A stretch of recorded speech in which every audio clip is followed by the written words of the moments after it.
For most of us, these bizarre, otherworldly shapes are strangely beautiful. But the world's best aging researchers see something entirely different. They see the answer to possibly the most important and complex question of all time. Dr. Sinclair, as I look here, I'm seeing very cute little colored cubes. Well, these little cubes are actually the protein in our bodies that we believe controls the aging process.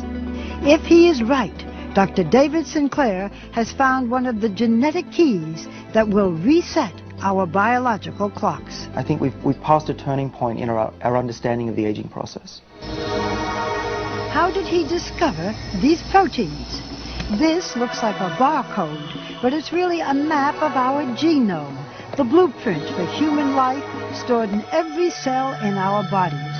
A few of these genes play a key role in the speed at which our cells age. Dr. Sinclair randomly tested tens of thousands of cells, searching for the chemical that would activate those genes. We found them by accident. We stumbled upon this molecule from red wine.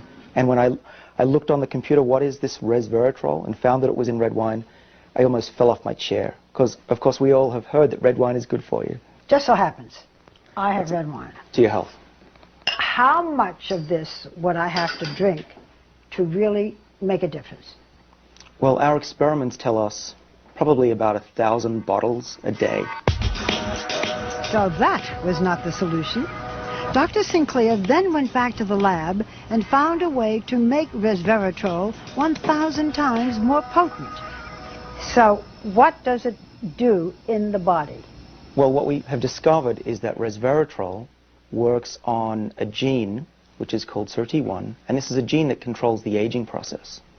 Resveratrol seeks out that gene and switches it on. And with that gene activated in the mouse on the right by a high dose of resveratrol, she quickly turned into a mini Olympian, running twice as far as the untreated mouse on the left.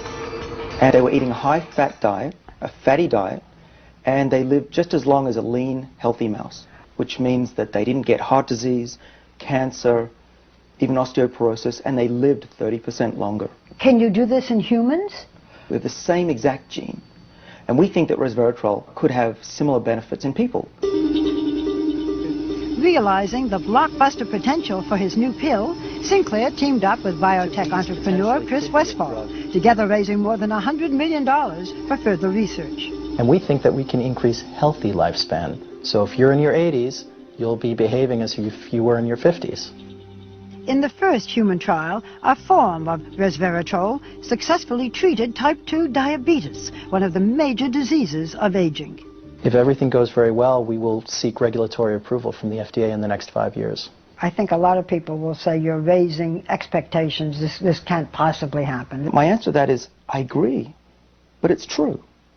What else can I say? Aging is really a set of diseases, and if we slow them down and cure them, people will live longer, healthier lives. And you're talking especially now about diabetes and Alzheimer's? So the major killers of Western society are exactly the diseases that should be able to be treated with the drugs we're developing. Well, you know what, Doctor? Cheers. To the future.